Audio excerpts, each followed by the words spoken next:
Here's the easiest way to remove a plant that has a large root system, like this okra here or sunflowers, roselle hibiscus, without any digging. Cut a few inches above the soil line and leave it. Whatever you do, don't cut along the soil line.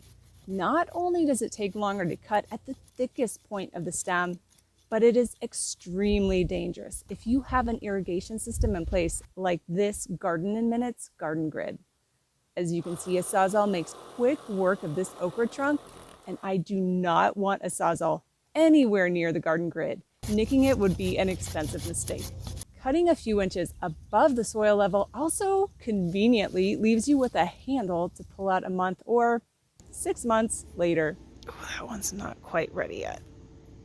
Not gonna lie, it's also extremely satisfying to pull back mulch and find the old stems that easily come out, like this okra, purple Vienna kohlrabi, arugula, some kind of lettuce,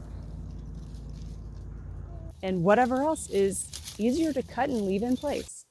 Depending on how you look at this is the fastest method, given you could do a big heave-ho and rip this plant out, but then so is a good chunk of your soil. So this method helps your soil stay intact, and you get to keep the nutrients that the roots took from the soil once they break back down. Of course, the bigger the stem and root ball, the more time is needed for the roots to decompose. Still, cutting and leaving in place is so much easier and so much more fun than pulling plants out or digging. Let me know if you try this method. I would love to hear the biggest trunk or whatever it is that you cut down. I think this okra might be mine.